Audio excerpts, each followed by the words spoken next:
और फिर उसके स्ट्रक्चर पर बन गए। अब आती है कि आर्किटेक्चर का मतलब क्या होता है। आर्किटेक्चर में दो बातें आती हैं, एक तो आपका स्ट्रक्चर आएगा कि आपने डेटाबेस कैसा बनाया है, उसकी बनावट कैसी है। दूसरा एक पॉइंट आता है फंक्शनिंग। फंक्शनिंग का मतलब होता है वर्किंग।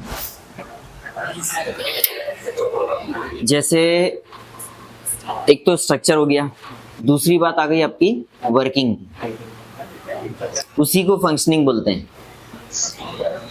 आप जब 11th क्लास में थे तो आपने फर्स्ट चैप्टर पढ़ा था 11th क्लास का, तो वहां पे आया था कि what are the functions of computer. एक टॉपिक था फंक्शंस ऑफ कंप्यूटर, क्या क्या काम होते हैं कंप्यूटर के, कंप्यूटर क्या काम कर सकता है, पढ़ा था।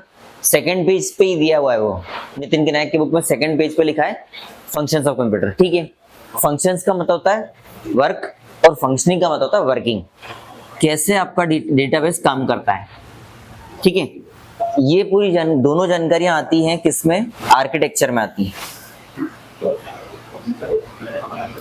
आर्किटेक्चर पॉइंट में यही बताते हैं कि कैसे आपका डेटाबेस काम कर रहा है और उसका स्ट्रक्चर कैसा है।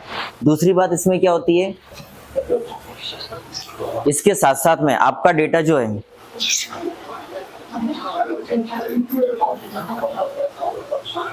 हम ये तरीका भी ढूंढते हैं कि कैसे आप अपना डेटा यहाँ पे स्टोर करेंगे, फिर उसको रखेंगे और उसको अपन वापस से देख पाएंगे, यानी रिट्रीव कर पाएंगे। समझ में आया कि नहीं? वापस से यूज कैसे कर पाएंगे, रीयूज। सेव कर दिया आपने तो सीधी सी बात है आप अपने पुराने टेबल को देखोगे, डेटा देखना है आपको, कुछ और इन्फॉर्मेशन देखनी, या कभी कभी ऐसा भी होता है कि पुराने टेबल से हम नई टेबल बनाना सीखते हैं कि पुराने टेबल में हमने क्या रखा था, इंटीजर किस टाइप के थे, कैरेक्टर किसको रखा, वेरचर किसको बनाया, डेट टाइप का कॉलम रखा कि नहीं, या डेट टाइम दोनों रखे कि नहीं रखे, वो सब। ठीक है, अच्छा ये तो आर्किटेक्चर की बात हो गई। अब आर्किटेक्चर के तीन अलग अलग लेवल होते हैं। एक होता है, अपनी बुक में भी दिया है, एक्सटर्नल, इंटरनल और कंसेप्चुअल। डेटाबेस आर्किटेक्चर के तीन लेवल होते हैं। ठीक है,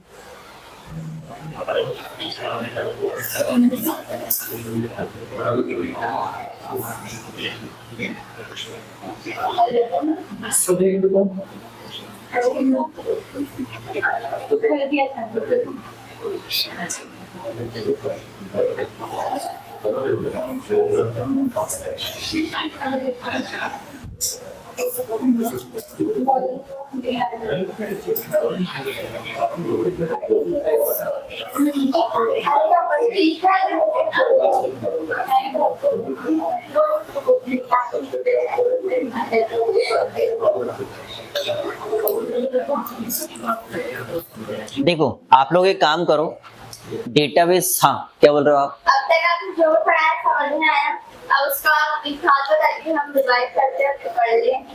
ठीक है, वरना ज्यादा काम हो जाएगा।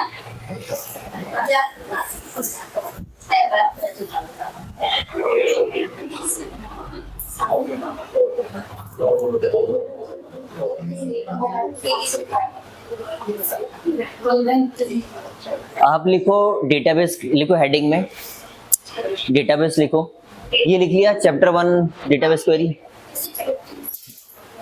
अच्छा अच्छा, तो पहले इंग्लिश वाले लिखो, फिर मैं बता देता हूँ। ठीक है ठीक है, वैसे इन लोगों के पास लिखा हुआ है तो आप वहां से लिख सकते हो। हिंदी वालों को मैंने लिखवाया था, नहीं लिखवाया, ये इनके पास तो नोट था।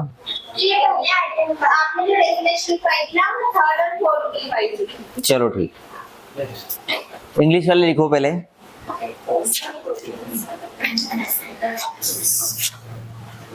बॉयज में से कोई कॉपी नहीं लाया पुरानी वाली, मतलब पुरानी मतलब जो भी यही है।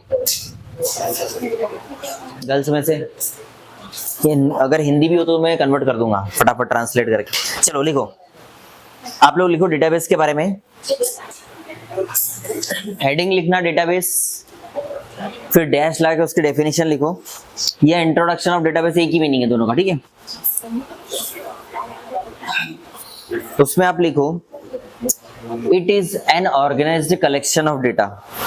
It is an organised collection of data.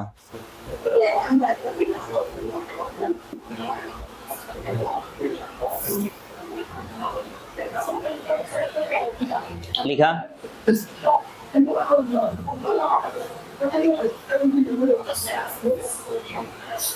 फिर आगे लिखो, a database is an electronic system. A database is an electronic system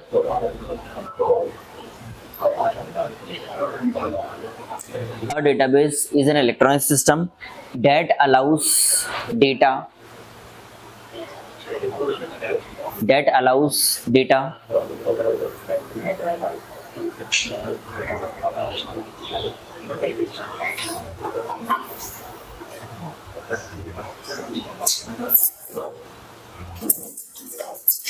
लिखा डेटा तक, उसके आगे लिखो टू इजीली एक्सेस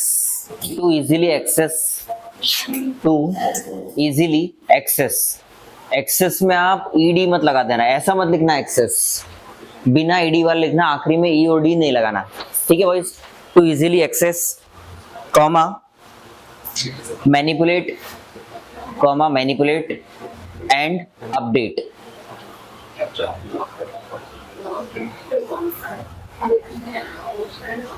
ठीक है।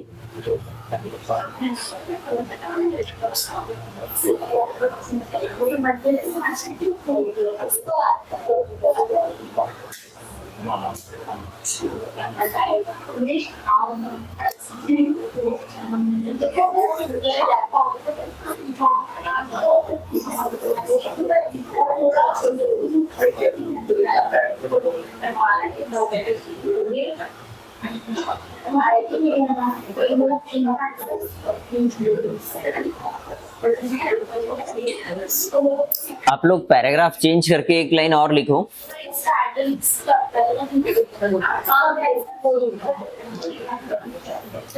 पैराग्राफ चेंज करना, फिर एक लाइन लिखो, उसमें लिखो the main purpose of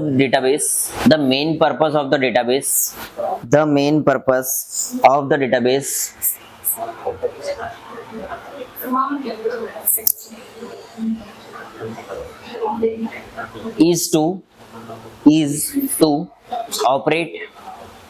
is to operate a large amount of information,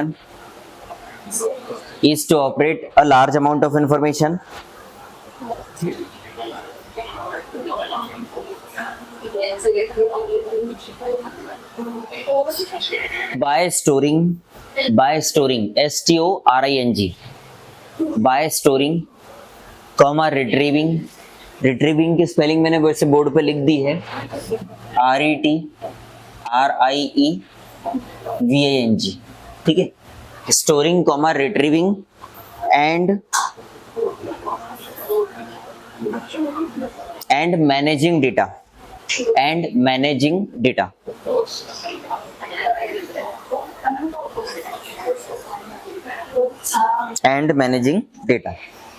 full stop लगाइए, फिर आगे लिखो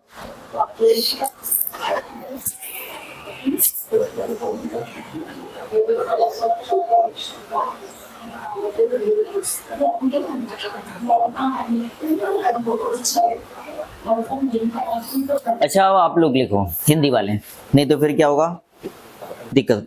आप लिखो डेटाबेस एक, हेडिंग तो लिख ली ना डेटाबेस नाम से, अब उसमें लिखो डेटाबेस एक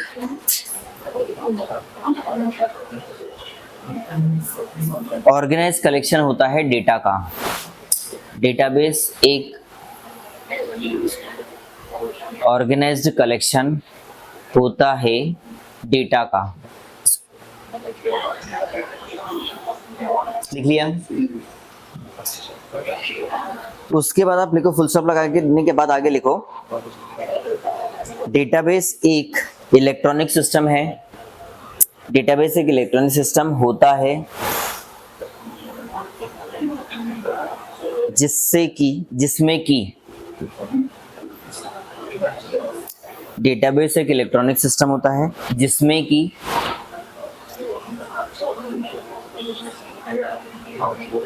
डेटा को आसानी से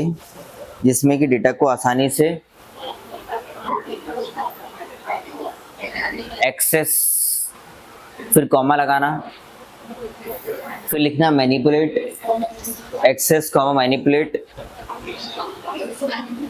एंड, मतलब और लिख के और अपडेट किया जाता है, ठीक है, और अपडेट किया जाता है, ठीक है। अब आप क्या करना, थोड़ा सा पैराग्राफ चेंज करके लिखना, मतलब एक पैराग्राफ अगले पैराग्राफ में लिखो, डेटाबेस का मुख्य उद्देश्य, डेटाबेस का मुख्य उद्देश्य है कि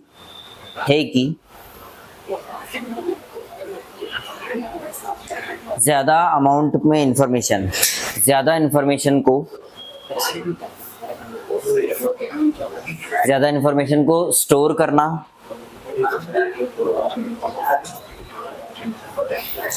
स्टोर के बाद में आप कॉमा लगा के लिखो रिट्रीव, और कॉमा लगा के लिख देना मैनेज।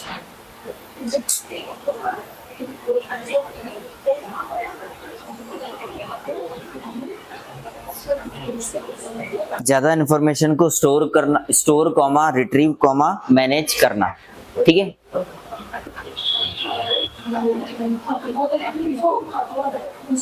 उसके बाद अब इंग्लिश वाले लिखेंगे,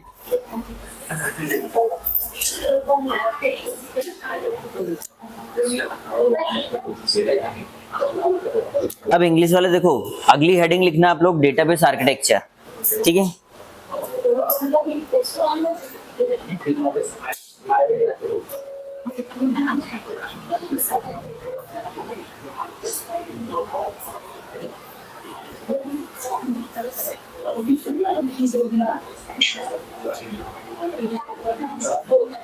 डेटाबेस आर्किटेक्चर, आर्किटेक्चर की स्पेलिंग बुक में है, ठीक है।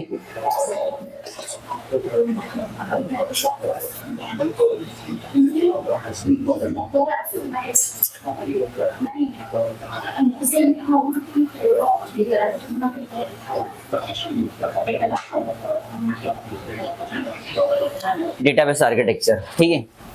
इसमें आप लिखो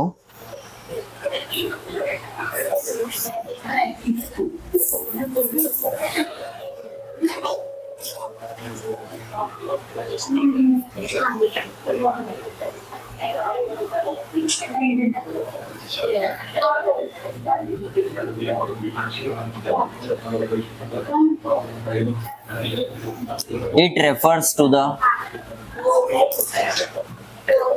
structure and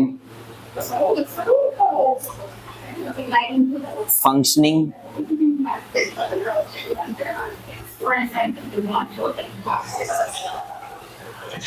of a database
हो गया इतना नोट डाउन?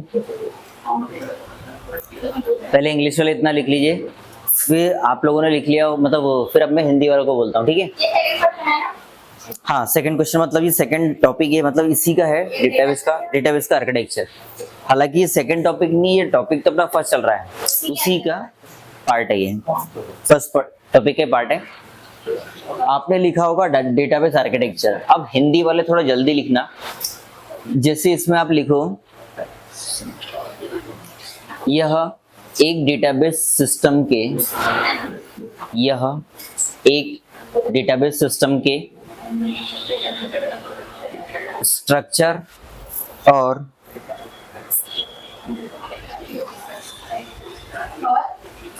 फंक्शनिंग को या उसकी वर्किंग को लिख दो, फंक्शनिंग लिख दो, लिख दोगे फंक्शनिंग? इंग्लिश में लिखना है, स्ट्रक्चर और फंक्शनिंग को बताता है। रेफर का मतलब होता है बताना,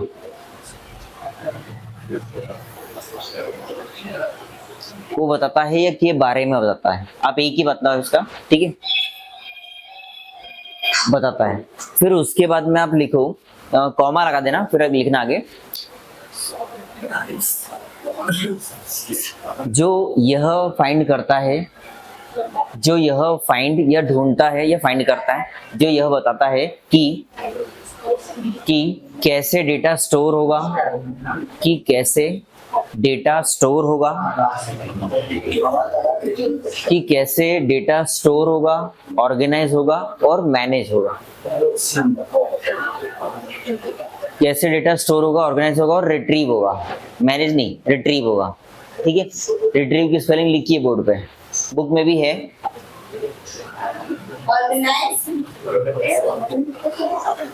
हाँ, फिर लाइन चेंज करना, मतलब पैराग्राफ चेंज करना, फिर उसमें लिखना यह इसलिए जरूरी है, यह इसलिए जरूरी है ताकि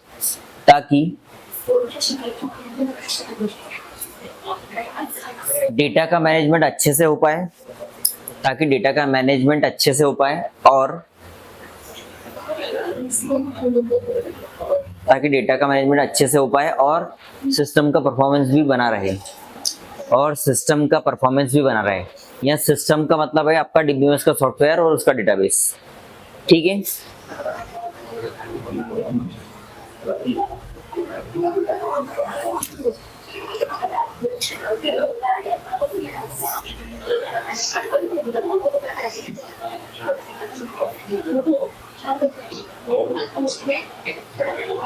हो गया?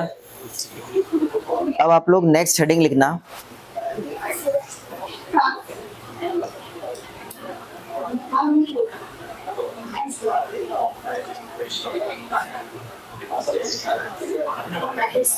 The three levels of database architecture. The three levels of architecture.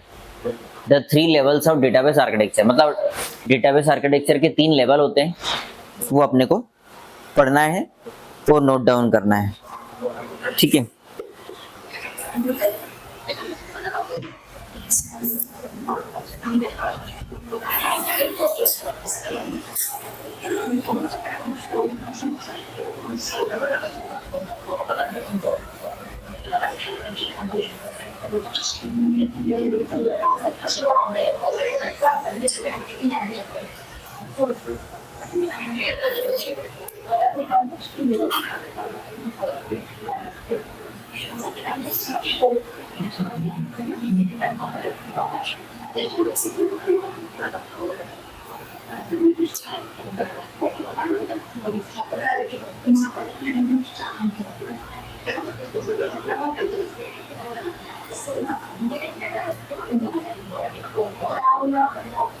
देखो आप लोग भी लिख लेना है ना, हिंदी वाले भी। डेटाबेस आर्किटेक्चर के 3 लेवल्स या 3 लेवल, ठीक है।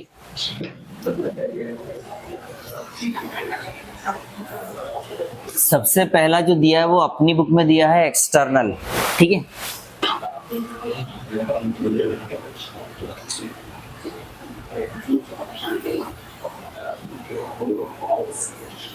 एक्सटर्नल लेवल, ठीक है। अब उसमें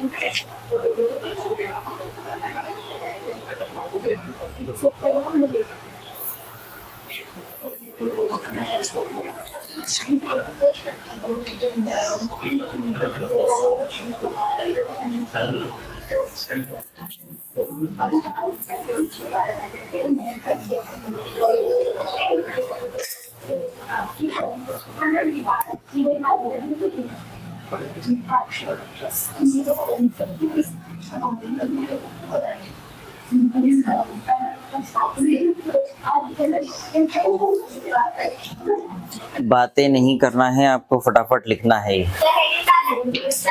एक्सटर्नल लेवल, ठीक है। फिर इसमें आप लिखो it is also known as view level.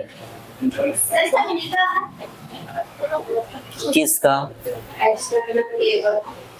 External level का मतलब होता है कि जो लेवल बाहर से अपने को दिख रहा है वो लेवल कैसा है बाहर से। इंटरनल लेवल मतलब आर्किटेक्चर के इनसाइड का लेवल क्या है, और कंसेप्चुअल का मतलब होता है क्या लॉजिक लगा के उसको बनाया गया है, क्या कंसेप्ट लगाए हैं या क्या थ्योरी के हिसाब से आर्किटेक्चर को बनाया गया, तो फिर उसका लेवल वो बताता है। मतलब ये 3 लेवल में आपका आर्किटेक्चर काम करता है, इसका मीनिंग ये हो गया, ठीक है।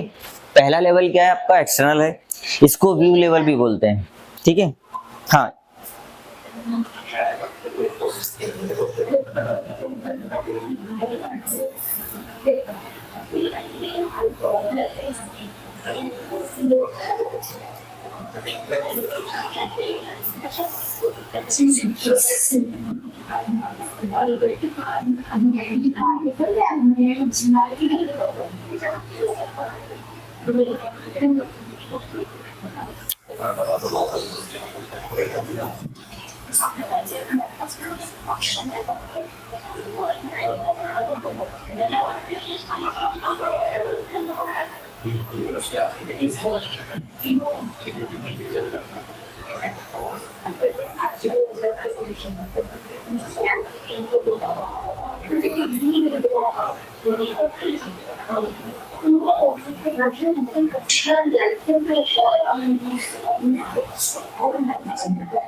पहले इंग्लिश वाले इसमें आगे लिखना।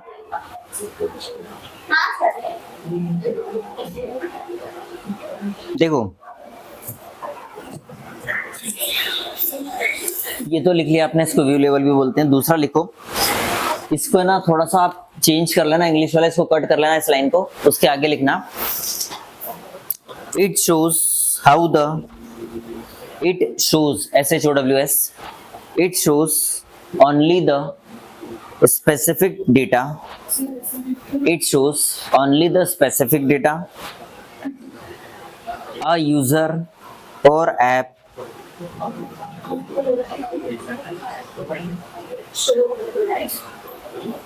it shows only the specific data a user or app मतलब APP app needs NEEDS needs while hiding the, while WHILE needs while hiding the complex,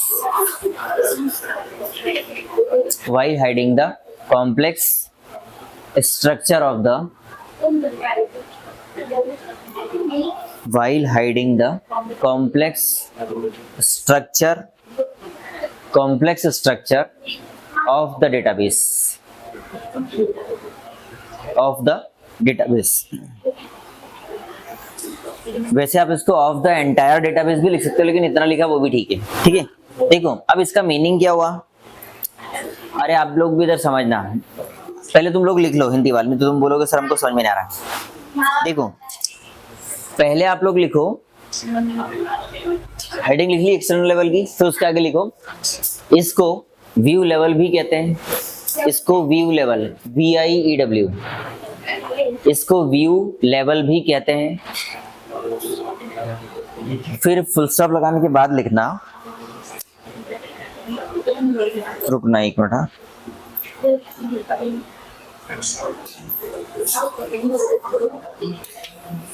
यह केवल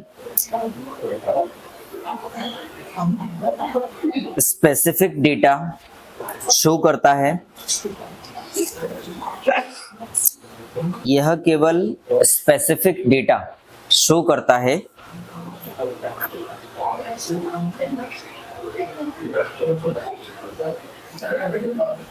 जिसकी जरूरत, जिसकी नीड या जिसकी जरूरत यूजर या ऐप को, जिसकी जरूरत एक यूजर या ऐप को,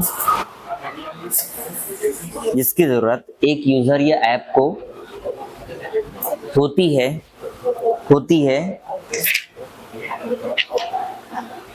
डेटाबेस के कॉम्प्लेक्स स्ट्रक्चर को हाइड करने के लिए, डेटाबेस के कॉम्प्लेक्स स्ट्रक्चर को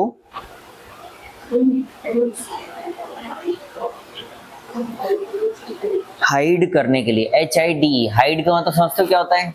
क्या हाँ, हाइड का मतलब छुपाना, ठीक है। अच्छा शिवम बताओ डेटाबेस सेलेक्ट कैसे होता है? वो टेबल सेलेक्ट होती है। यूज लिखा, फिर डेटाबेस का नाम दे दिया, सेमीकोलन टाइप कर दिया, डेटाबेस सेलेक्ट हो गया। फिर उसके बाद क्या करते हैं अपन जो भी टेबल का काम करना है वो करते हैं। नई टेबल बनाना, पुरानी को इंसर्ट करना, नई रो, वो सब चलता रहता है। मेरा कहने का मतलब आपका इससे केवल इतना है कि आपको ये मैसेज नहीं आता, आपको ये मैसेज सुनाई नहीं देता, सुनो ये दिखाई नहीं देता क्या कि आपका डेटाबेस कौन से डेट को बना, कौन सी तारीख को बना, कौन सी ईयर में बना, या टाइम क्या था, किसने बनाया, क्या इन्फॉर्मेशन है, सारी डिटेल नहीं दिखाता। और दूसरी इन्फॉर्मेशन भी नहीं दिखाता, उस इन्फॉर्मेशन को अपन बोलते हैं टेबल। टेबल भी ये बताता टेबल कब बनी, किसने बनाई, कौन से डेटाबेस के इनसाइड में, ये शो होता है कि आपको नहीं होता। लेकिन अपन जब विंडोज चलाते हैं, आपने एमएस वर्ड की फाइल कभी बनाई है, एमएस वर्ड चलाया होगा, रिज्यूम बनाया होगा, जो भी है, आपने एक पेज टाइप करा होगा कभी भी, तो आपने उस पेज को सेव करा, फाइल को, तो फाइल किसी लोकेशन पे जाके अपन सेव कर सकते हैं। जैसे डेस्कटॉप है, या तो डेस्कटॉप पे रख लो, माय डॉक्यूमेंट्स के फोल्डर में रख लो, डाउनलोड के फोल्डर में रख लो, जहां आपको रखना रख सकते हैं, वहां दिखता है सब। वो सारी डिटेल यहाँ नहीं दिखती, इसलिए वर्ड आया है कि यहाँ पे अपने को डेटाबेस आर्किटेक्चर क्या करता है, सारी डिटेल को हाइड करके रखता है। मतलब डेटाबेस छुपा के रखता है अपने से सारी चीजें। अगर उसने सारी चीजें बता दी तो पता है क्या होगा, आपका डेटा सुरक्षित नहीं रहेगा।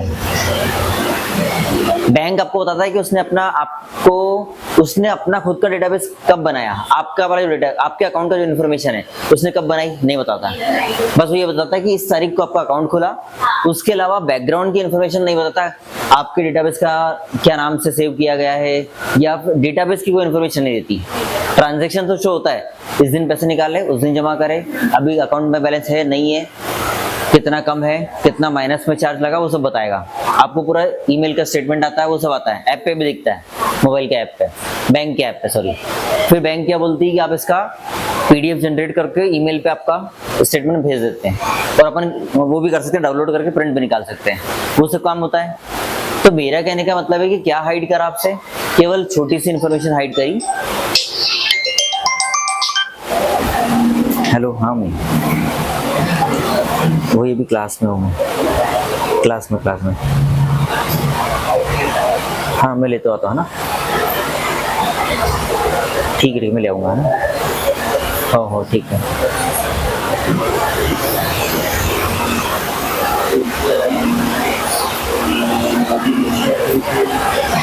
ठीक है, ये हो गया आपका एक्सटर्नल लेवल। उसके बाद है आपका कंसेप्चुअल लेवल।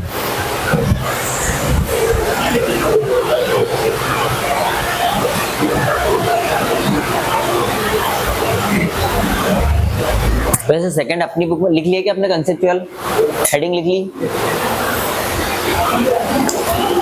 वैसे अपने को, हाँ चलो लिखो कंसेप्चुअल लिखना, इंग्लिश वाला लिखेंगे पहले ना। कंसेप्चुअल की स्पेलिंग है बुक में, बोर्ड पे भी है।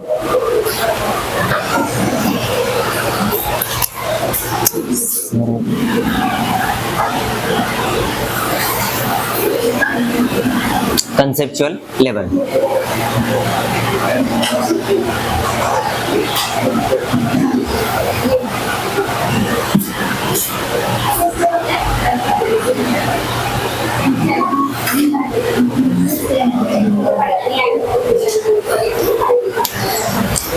इसमें आप फटाफट लिखिए, it is also known as logical level. It is also known as logical level.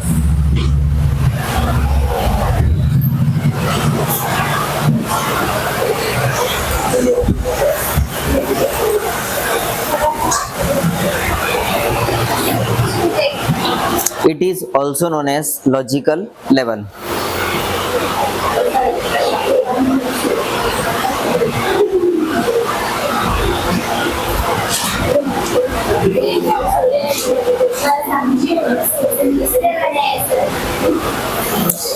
चलो अब इसमें आप फुल स्टॉप लगाने के बाद आगे लिखो, the overall design of the database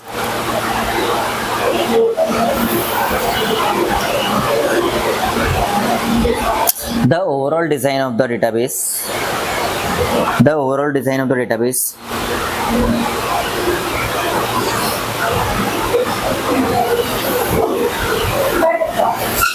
फिर लिखना includes INCLUDES includes details of data, includes details of data, relationships, includes details of data relationships and the data schema. Schema में क्या होता है, स्कीम की जो स्पेलिंग होती है SCHEMA, स्कीमा। आपने लिखा होगा data relationships and the data schema, SCHEMA। आगे वाले बात कर रहे हैं तो पीछे वालों को थोड़ा सुनाई नहीं दे रहा, ऐसा लगा मुझे, ठीक है।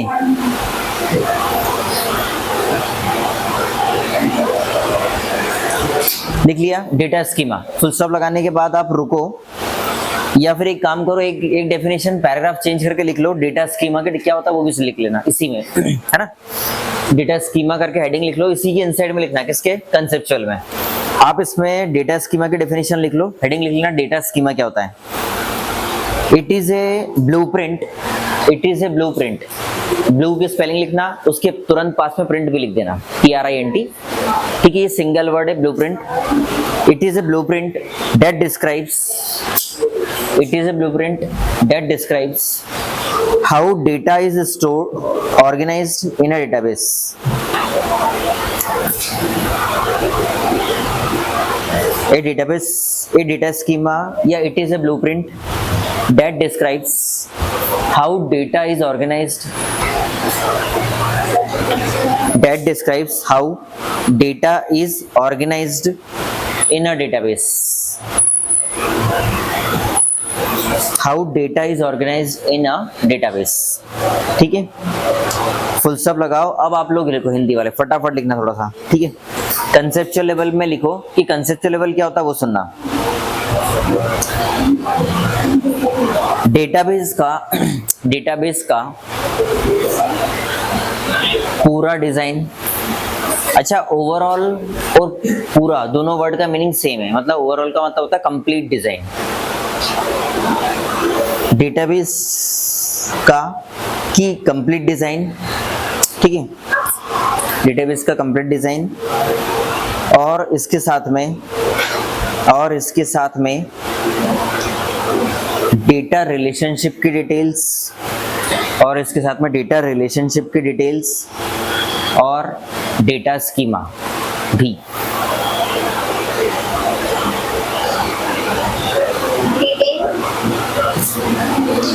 डेटा रिलेशनशिप की डिटेल और इसके साथ में डेटा स्कीमा भी होता है, और इसके साथ में डेटा स्कीमा भी होता है।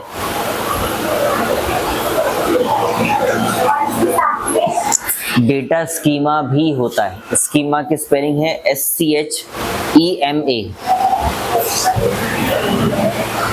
सर आ गए, चलो हो गया अपना, ठीक। नेक्स्ट क्लास में अपन कंटिन्यू करेंगे।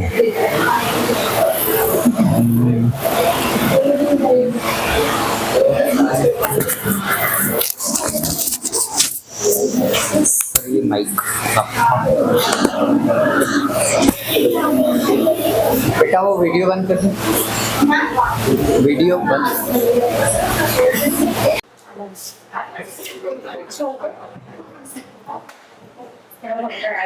देखिए लास्ट क्लास में अपन ने पढ़ा था डेटाबेस आर्किटेक्चर पढ़ा था और उसके लेवल्स पढ़े थे, ठीक है। लेवल्स में एक लेवल शायद बचा हुआ है, आप लोगों ने कहाँ तक लिखा है? कंसेप्चुअल हो गया, ठीक है। कंसेप्चुअल कंप्लीट हो गया था शायद, है ना। एक्सटर्नल और कंसेप्चुअल ये दोनों हो गए थे। अब देखना है अपने को इंटरनल लेवल, ठीक है, जो थर्ड लेवल है अपना।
देखिए, सबसे पहले इंटरनल लेवल थर्ड लेवल है आपका, इसका दूसरा नेम होता है फिजिकल लेवल, मतलब इसको फिजिकल लेवल भी बोलते हैं।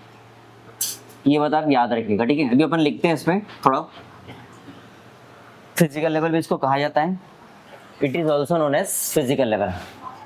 अब सेकेंड इंपॉर्टेंट बात क्या है कि क्या इसका वर्क है, ये क्या करता है। ये क्या करता है कि कैसे स्टोरेज डिवाइस पे आपका डेटा स्टोर होगा, सेव होगा, ये डिस्क्राइब करता है ये बात को, मतलब डिटेल में बताता है कि इंटरनल लेवल में अपना डेटा जा करके डेटाबेस में कैसे सेव होगा, ठीक है। डेफिनेशन में भी ये रहेगा अपने को कि it describes how data is stored on database, ठीक है। और कैसे रियल में जाके सेव होता है, मतलब रियली कैसे सेव होता है, कहाँ पे, स्टोरेज डिवाइस। अब स्टोरेज डिवाइसेस कौन कौन से होते हैं आपको पता है। अच्छा, एक बात और है, स्टोरेज डिवाइसेस तुमको पता है, हार्ड डिस्क है, एसएसडी, ये सब स्टोरेज डिवाइस है अपने, लेकिन उसमें भी 3 अलग अलग फॉर्म में सेव होता है डेटा अपना। कैसे, एक तो होता है फाइल्स के फॉर्म में, मतलब अलग अलग फाइलों के फॉर्म में। अपन MS वर्ड की फाइल बनाते हैं, एक्सेल पावर पॉइंट सबकी बनाते हैं, वैसे पाइथन में भी फाइल बनती है, और लेकिन माइस्क्यूएल में नहीं बनती, वहाँ सीधे टेबल बनती है, उसी को अपन फाइल बोलते हैं। ये बात आप याद रखिएगा, ठीक है। अच्छा, दूसरी बात ये है, अभी अपन ये देख रहे हैं कि कैसे डेटा अपना जाकर के स्टोर होता है हार्ड डिस्क में, SSD। तो पहले फाइल्स के फॉर्म में, दूसरा होता है इंडेक्सिंग के फॉर्म में। इंडेक्सिंग समझते हो, बता रहा हूँ मैं, ठीक है। तीसरा होता है ब्लॉक्स के फॉर्म में,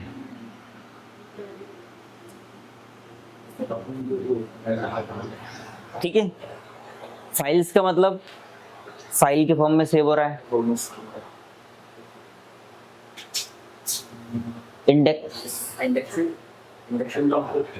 बता रहा हूँ, मैंने बताया नहीं।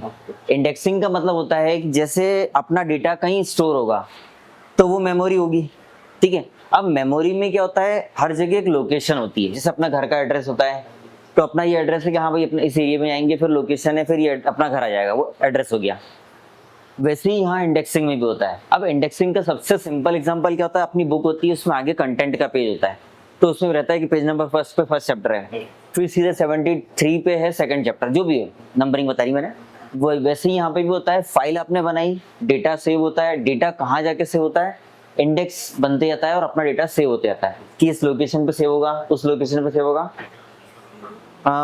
ऑपरेटिंग सिस्टम सारा काम कर लेता है अपने हाथ खुद कि मेरे को किस लोकेशन पे जाके अपना डेटा सेव करना है या इनका डेटा सेव करवाना है, ठीक है। अब आता है ब्लॉक।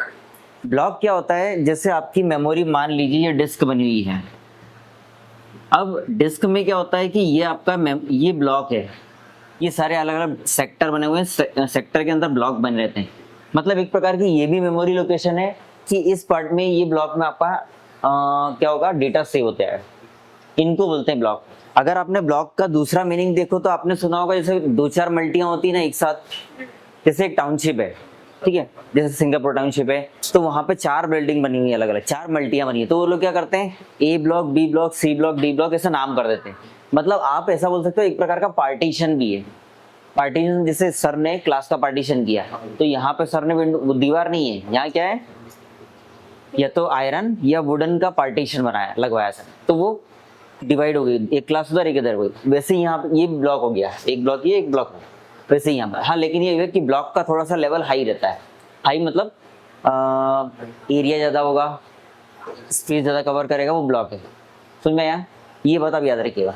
ये 3 कॉन्सेप्ट का यूज़ करके आपको अपना जो इंटरनल लेवल होता है वो क्या करता है, डेटा को 100% एक्चुअल फॉर्म में कहाँ सेव करता है, किसी भी डिवाइस को, हार्ड डिस्क बोलो, स्टोरेज डिवाइस, ठीक है।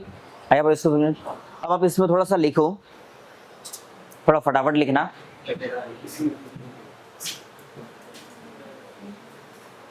It is also known as physical level, थोड़ा fast, it is also known as physical level,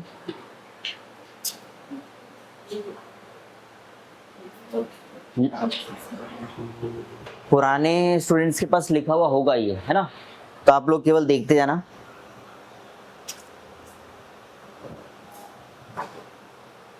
उसके आगे लिखो it describes how data is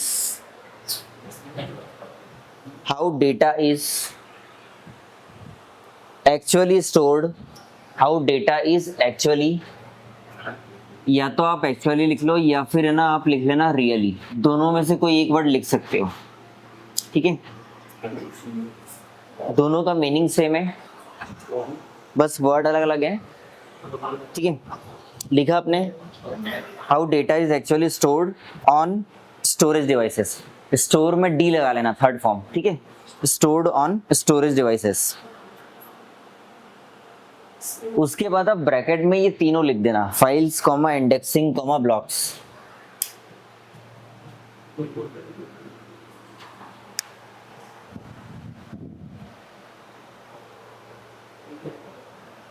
हो गया इतना, आगे आप लोगों को समझ में, ठीक है, इंटरनल लेवल समझ में आया बॉयज को।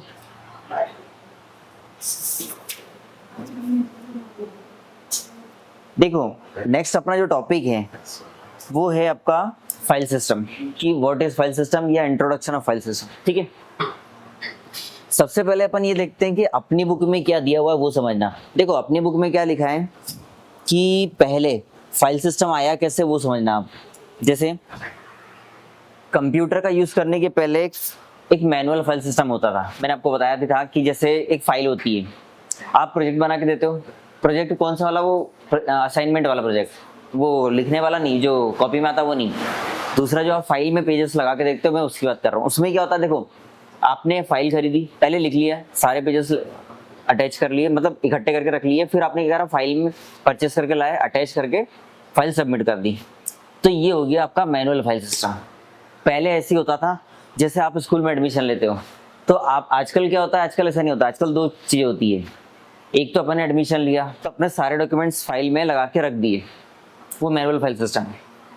आपका सारी चीज़ों का डेटा एक सॉफ्टवेयर में भी सेव करके रखते हैं, आजकल ऐसा भी होता है, होता ही है, होता भी नहीं, होता ही है। तो वो एक सॉफ्टवेयर है, सभी लोग सारे स्कूल कॉमनली यूज़ करते हैं उसको। तो मतलब क्या हुआ, एक तो आपका मैनुअल फाइल सिस्टम हो गया, और जो दूसरा डेटा आपका सेव करा सॉफ्टवेयर में, वो आपका क्या है, वो है आपका फाइल सिस्टम, वो कंप्यूटर फाइल सिस्टम आप उसको बोल सकते हो।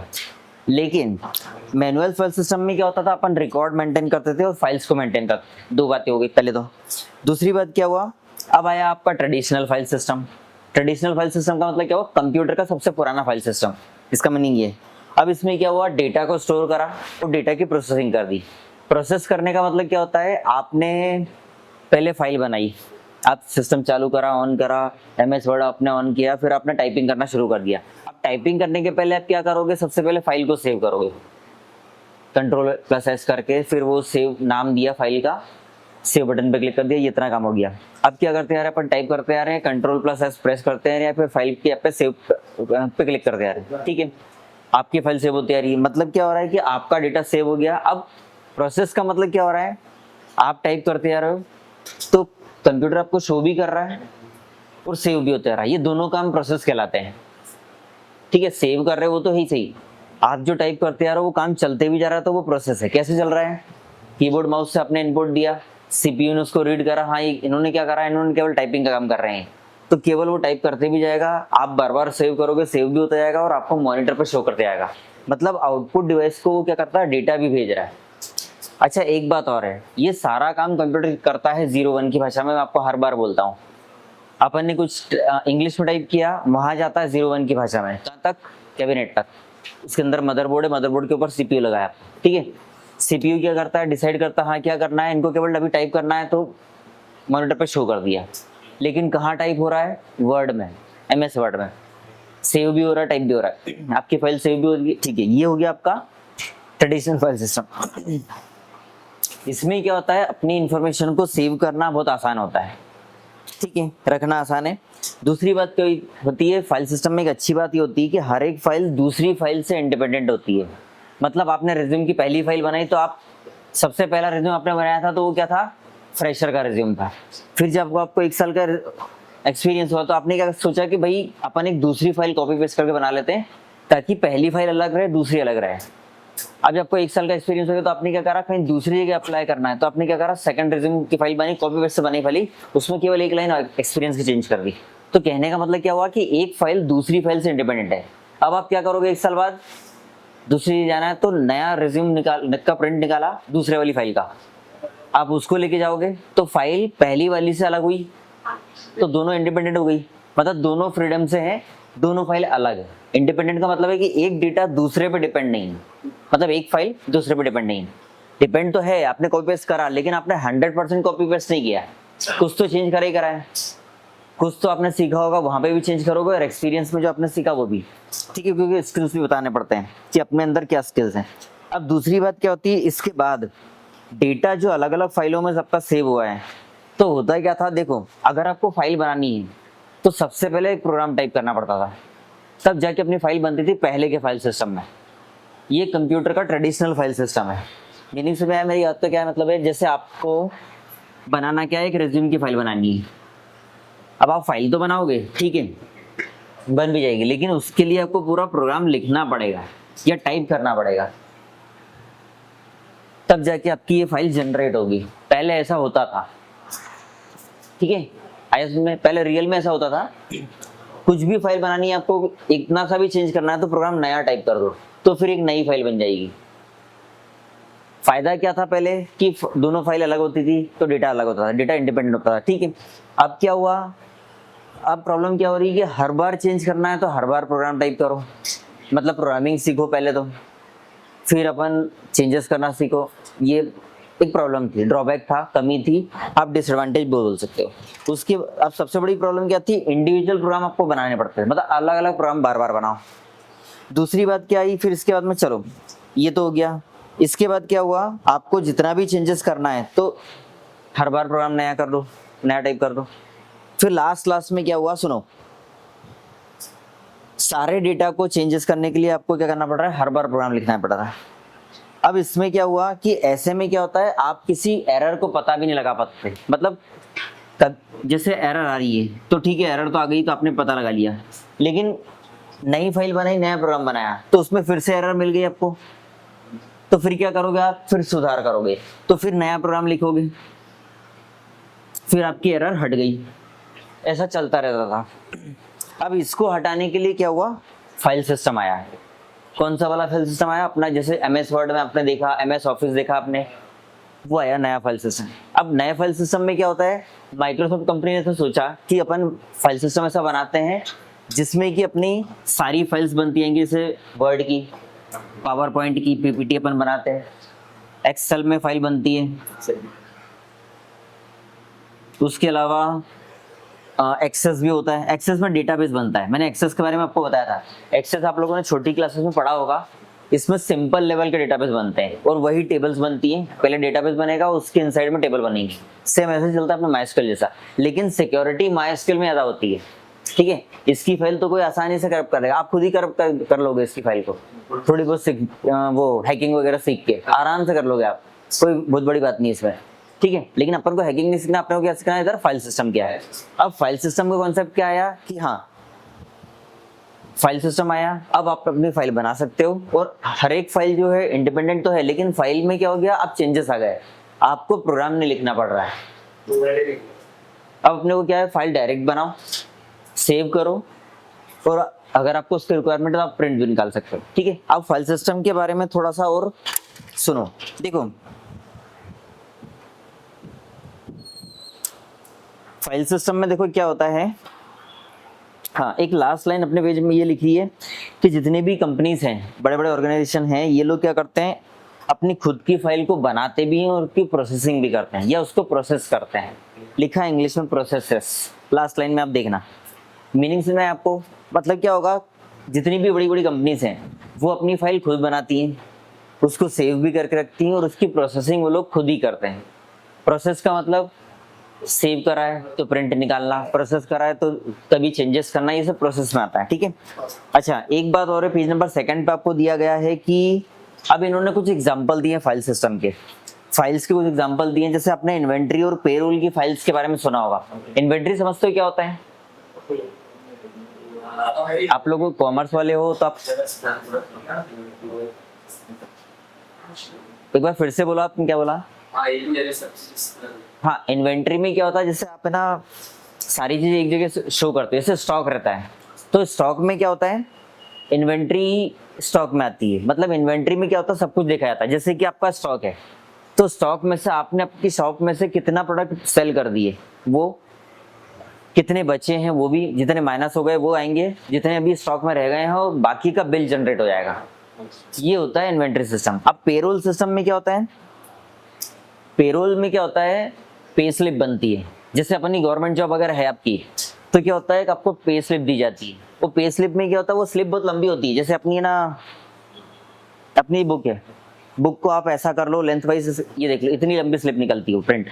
उसमें पता है क्या रहता है, मेन बेसिक सैलरी रहेगी, उसके साथ में अपना HRA, TA, DA, ESIC, PF कितना, वो सारी डिटेल रहती है, वो पेरोल सिस्टम जनरेट करता है, ठीक है। वो पे स्लिप रहती है। पे स्लिप का यूज अपन करते हैं कब, जब जैसे अपन को कहीं लोन लेने जाना बैंक में, तो अपन वो पे स्लिप लेके जाते हैं। गवर्नमेंट के साथ साथ में प्राइवेट कंपनीज भी वो पे स्लिप देती है, लेकिन उसके लिए ना आपसे पूछा जाता है कि क्यों चाहिए आपको। गवर्नमेंट में तो थोड़ा आसान काम रहता है, वहाँ पे भी पूछते तो हैं, लेकिन क्यों चाहिए, बैंक लोन के लिए चाहिए, तो अपन वो एप्लीकेशन लिख के दो। प्राइवेट में भी यही होता है, प्राइवेट में थोड़ी ज़्यादा दिक्कत है, 2 बार 4 बार पूछेंगे क्यों चाहिए। उनको ये पता लगाना है कि रियल में इसको रिक्वायरमेंट है भी कि नहीं, क्योंकि आपको पता है लोग फेक कम ज़्यादा करते हैं, ठीक है। अब पेरोल का समझ में आया। अब यहाँ पे इन्होंने क्या बोला है कि दोनों फाइल्स एक दूसरे से कम्युनिकेट नहीं करती, मतलब बातचीत नहीं करती। दोनों फाइल इंडिपेंडेंट है, दोनों फाइल अपना अपना काम करती हैं बस, लेकिन दोनों का काम एक दूसरे के ऊपर डिपेंड नहीं। इनका मीनिंग कहने का मतलब ये, ठीक है। दोनों का डेटा सेम नहीं होता, या आप कॉपी पेस्ट कर भी नहीं सकते, करोगे तो भी कोई फायदा नहीं है, ठीक है। ऑर्गेनाइजेशन क्या करते हैं, सुनो, जितनी भी कंपनीज ऑर्गेनाइजेशन है वो लोग क्या करते हैं, सिंपल तरीके से आपकी फाइल जनरेट करेंगे और अपना लोकल कंट्रोल उनके ऊपर रखते हैं। लोकल कंट्रोल समझते क्या होता है, आप गाड़ी चलाते हो तो आपका लोकल कंट्रोल उस गाड़ी के ऊपर है। साइकिल चलाते हो तो अपने ऊपर साइकिल का कंट्रोल अपने ऊपर है, वो लोकल कंट्रोल कहलाता है। मतलब हमने किसी चीज को कंट्रोल कर रखा है तो वो लोकल कंट्रोल है। वैसी कंपनियां ऑर्गेनाइजेशन क्या करते हैं, फाइल जनरेट करती हैं तो अपना लोकल कंट्रोल उसके ऊपर बहुत अच्छे से रखती है, ताकि उनका जो डेटा है वो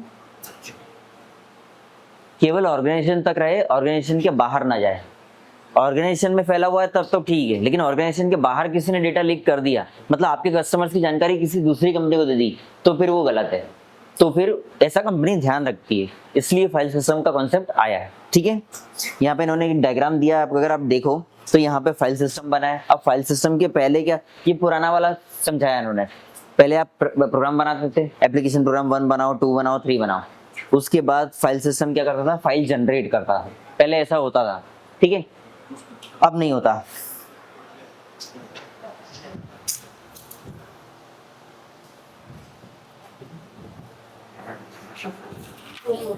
अच्छा, फाइल सिस्टम के बारे में कुछ इंपॉर्टेंट बातें और भी आप सुनना समझना थोड़ा सा, ठीक है। जैसे फाइल सिस्टम जो होता है वो जनरली क्या होता है कि ऐसी मेथड होती है, ऐसी विधि होती है कि जिसके द्वारा अपन क्या कर सकते हैं, जिसके द्वारा ऑपरेटिंग सिस्टम, मतलब अपना विंडोज 10, विंडोज 11 ये ऑपरेटिंग सिस्टम होते हैं, ये लोग ये क्या कर पाते हैं, डेटा को ऑर्गेनाइज करना, स्टोर करना, नेम उनका नाम रखना और उनको रिट्रीव करना, ये 4 काम कर पाते हैं। स्टोर करना मतलब तो सेव हो गया, ऑर्गेनाइज का मतलब क्या होता है, किसी भी ऑर्डर में जमाना, अरेंज करना। नेम का मतलब होता है नाम रखना, फाइल का नाम रखना, डेटाबेस का नाम रखना, टेबल का नाम रखना, वो सब। रिट्रीव डेटा का मतलब क्या होता है, सेव करा हुआ डेटा है, पुराने फाइल है, अब उसको जैसे अपन डबल क्लिक करके ओपन करके देख रहे हैं, या अपन ने उसी फाइल का नाम सर्च करा, उसी फाइल को अपन ने दोबारा ओपन करके देख लिया, फिर आप उसमें कुछ चेंजेस कर रहे हो तो उसको बोलते हैं रिट्रीव करना। मतलब पहले से का कोई डेटा आपका है तो आप उसको दोबारा देख रहे हो, फिर उसमें कुछ चेंजेस कर रहे हो या उसका रीयूज कर रहे हो, तो वो होता है रिट्रीव डेटा, ठीक है। बॉयज को समझ में आया रिट्रीव का मतलब कि नहीं? दूसरी बात यह है कि आपका डेटा कहाँ सेव हो रहा है, स्टोरेज डिवाइसेस पे। अब स्टोरेज डिवाइसेस का नाम आपको लिखना पड़ेंगे, हार्ड ड्राइव, SSD और USB ड्राइव, ये 3 ड्राइव्स होती हैं। हार्ड डिस्क ड्राइव, HDD, ये हार्ड ड्राइव बोल सकते हो शॉर्ट में। SSD, सॉलिड स्टेट ड्राइव, और लास्ट में आता है आपका USB ड्राइव। अच्छा, USB का फुल फॉर्म पता है किसी को? यूनिवर्सल सीरियल बस, BUS। आप बता दो, आप क्या बता रहे हो? यूनिवर्सल सीरियल बस, BUS, ठीक है। ये बस का कॉन्सेप्ट इसलिए आया है यहाँ पे, जैसे क्या होता है आपको पता। अच्छा, USB का एग्जांपल कौन है? Pen drive. और USB केबल आप लोगों ने देखी, जैसे ये वाली जो केबल है ये USB केबल है, ठीक है। अच्छा, ये USB नाम पता है क्यों आया? क्या होता है इसमें, आपने पिन लगाई, मतलब आपने अडॉप्टर लगाया, ये लगाया, पावर प्लग इन करा, इसको पिन लगाते से क्या होता है, आपका डेटा जो है ना वो ऑन हो जाता है। मतलब आपने माउस खरीद के लाया नया, आपने जैसे उसको लगाया और कुछ मुश्किल से मुश्किल 5-10 सेकंड के अंदर अंदर आपका माउस स्टार्ट हो जाएगा। उसमें ना क्या होता है, वो इंस्टेंट यूज के लिए है USB। पहले क्या होता था, वो गोल पिन वाले माउस चलते थे, उसको ना PS2 बोलते हैं, PS/2। आपने PS2 वाले गेम का नाम भी सुना होगा, PlayStation 2 उसको बोलते हैं। गेम आते हैं जो वीडियो गेम बोल सकते हो आप, या जो मॉल वगैरह में गेम चलते हैं उसी को PS2 गेम भी बोलते हैं, ठीक है वही। तो 3 ड्राइव हैं, हार्ड ड्राइव, SSD और USB ड्राइव। ये आप नाम ध्यान रखना, इसको लिखना भी है आपको। अच्छा, फाइल सिस्टम का ये तो मैंने आपको एक छोटा सा बात बताई, अब इसके बारे में आगे सुनना। फाइल सिस्टम के बारे में देखो, एक तो हार्ड डिस्क है, मैं लिख देता हूँ इनको ना। अच्छा, एक बात और है, मैं आपको बताते बताते भूल गया, अभी वापस याद आ गई। देखो होता क्या है, अपन तीनों नाम लिखेंगे, हार्ड डिस्क ड्राइव, ये शॉर्ट नेम है, पहले आप इतना समझना। इनके आगे अपन है स्मॉल s लगा सकते हो, कैपिटल S मत लगाना। स्मॉल s का मतलब क्या हुआ, इनका प्लूरल फॉर्म है, बहुत सारे हार्ड डिस्क लगती है, एक तो लगती है कोई सब जगह। फिर SSD आए, SSD में आप s लगा सकते हो।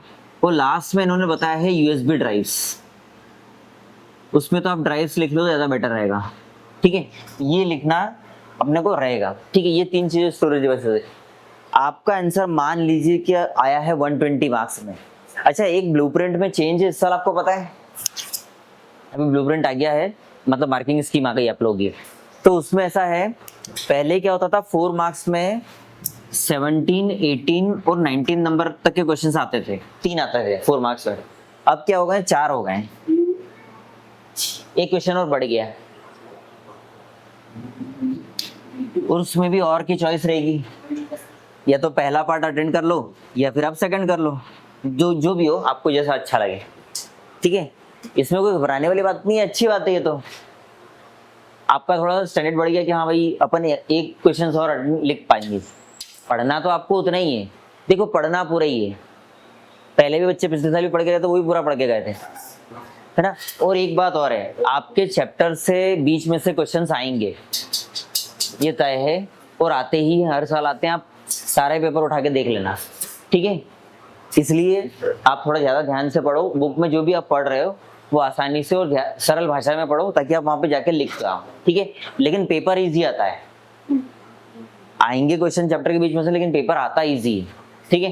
जैसे न्यूमेरिक फंक्शन से आपसे बोलेंगे कि कोई भी 2 न्यूमेरिक फंक्शन बता दो, या उन्होंने सारे सिंपल वाले में से एक आपको दे दिया कि आप ये स्क्वायर रूट फंक्शन क्या होता है वो बता दो, SQRT, उसके बारे में एक लाइन एक्सप्लेन कर दो, सिंटेक्स लिख दो, एग्जांपल लिख दो और आउटपुट लिख दो, ये हो गया आपका 2 मार्क्स तैयार एक क्वेश्चन पे। एक अगर 2 मार्क्स में आया तो आपसे 3 मार्क्स में पूछा है तो कोई से भी 3 फंक्शन आप लिख के आ जाओ। अगर उन्होंने पूछा है एनी 3 न्यूमेरिक फंक्शंस, तो आप ये तीनों लिख के आ जाओ।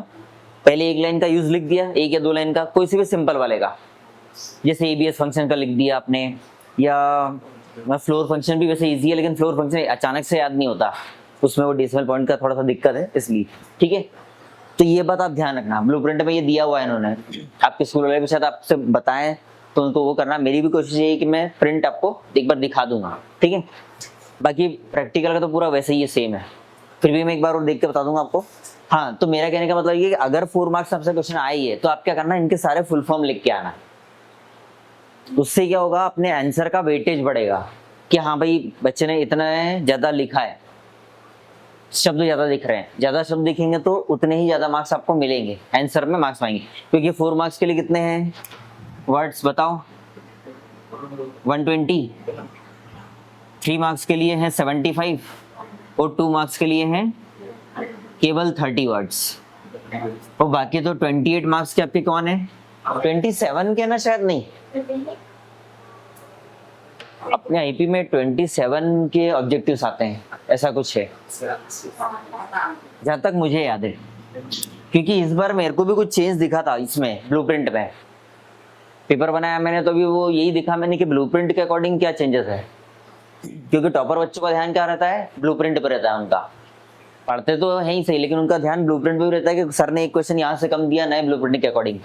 फिर वो जाके अपने हेड को बोलते हैं, हमारे हेड को, जो भी सर मैडम जो भी, तो फिर वो घोटाले होते हैं। तो इससे अच्छा पहले ही घोटाला मत करो, मतलब हमको ध्यान रखना पड़ता हो तो, बाकी बच्चों को ध्यान रहता बाकायदा हाँ कि कितने क्वेश्चन आएंगे कितने नहीं आएंगे।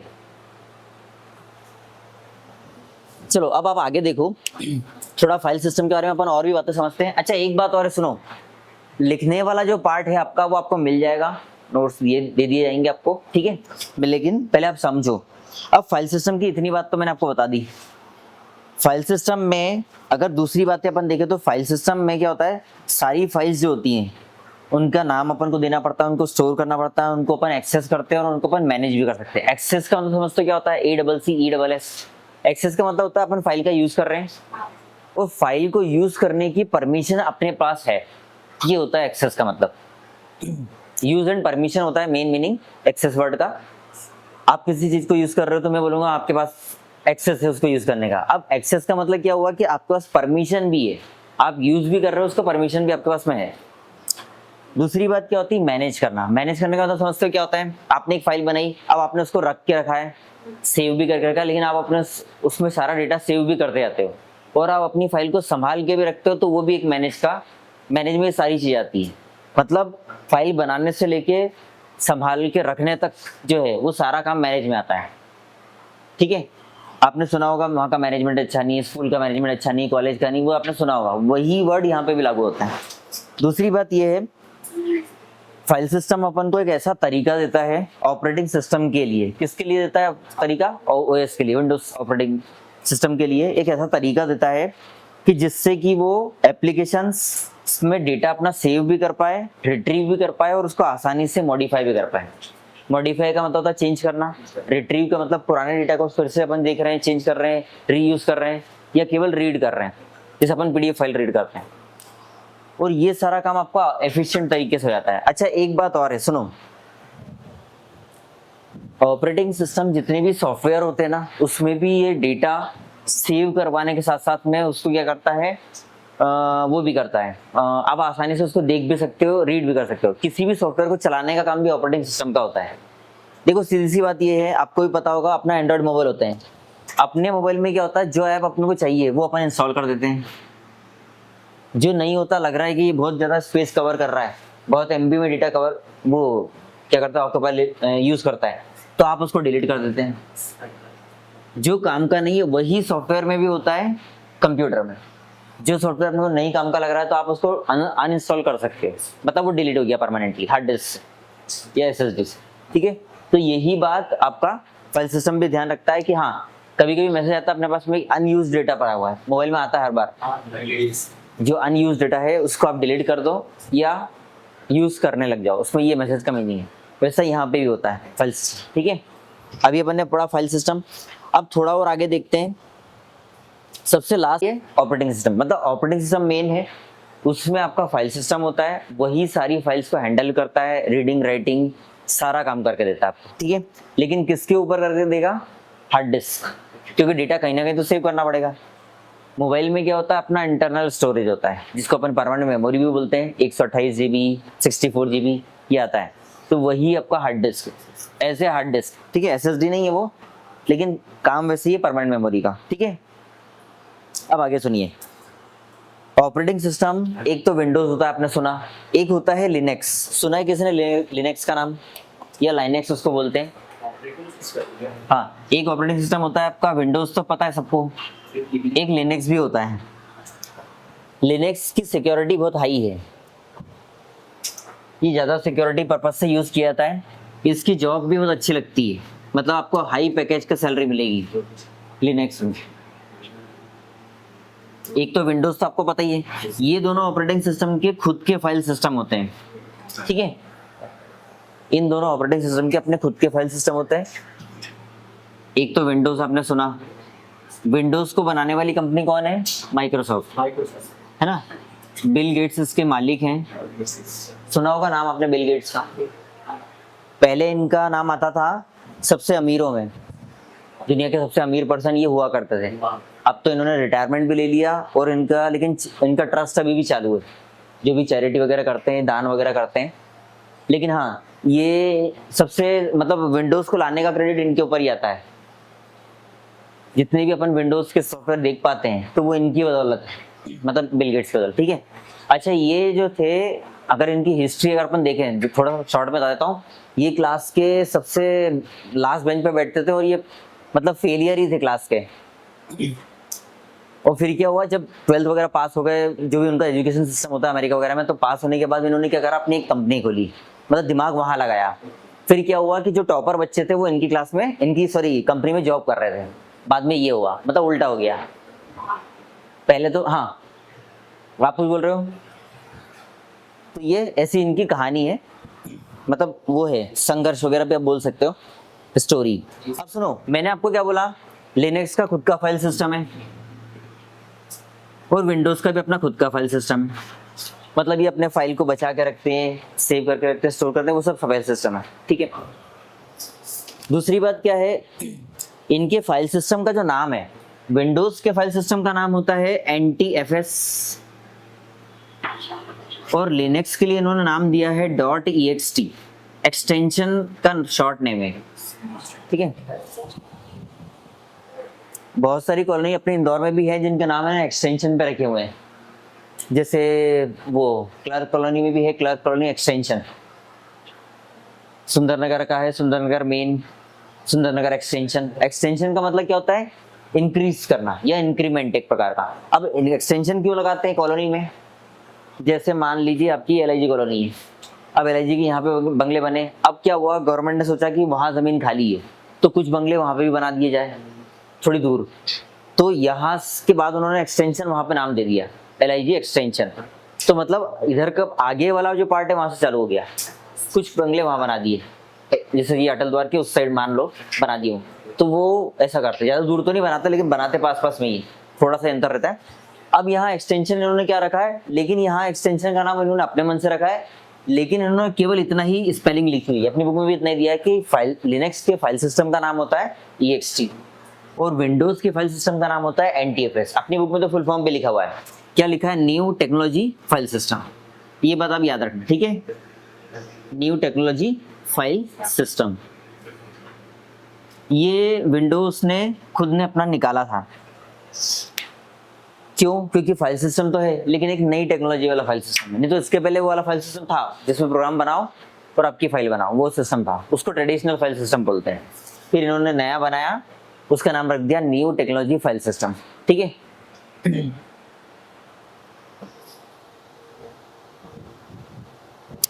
अब लास्ट में सबसे इंपॉर्टेंट बातें ये है, जो फाइल सिस्टम अपन यूज करते हैं, जैसे कि एक फाइल है, वो एक टेक्स्ट फाइल है। अच्छा, टेक्स्ट का मतलब समझते हो तुम क्या होता है, जितना भी मैंने ये लिखा हुआ है या डायग्राम ड्रॉ किया था अभी, वो सब टेक्स्ट में आता है। आपकी जो ये बुक है, ये टेक्स्ट बुक है, IP के बुक, अकाउंट्स की बुक, ये सब टेक्स्ट बुक होती है। आपने देखा होगा इनके आगे लिखा रहता है TXT, टेक्स्ट आगे बुक।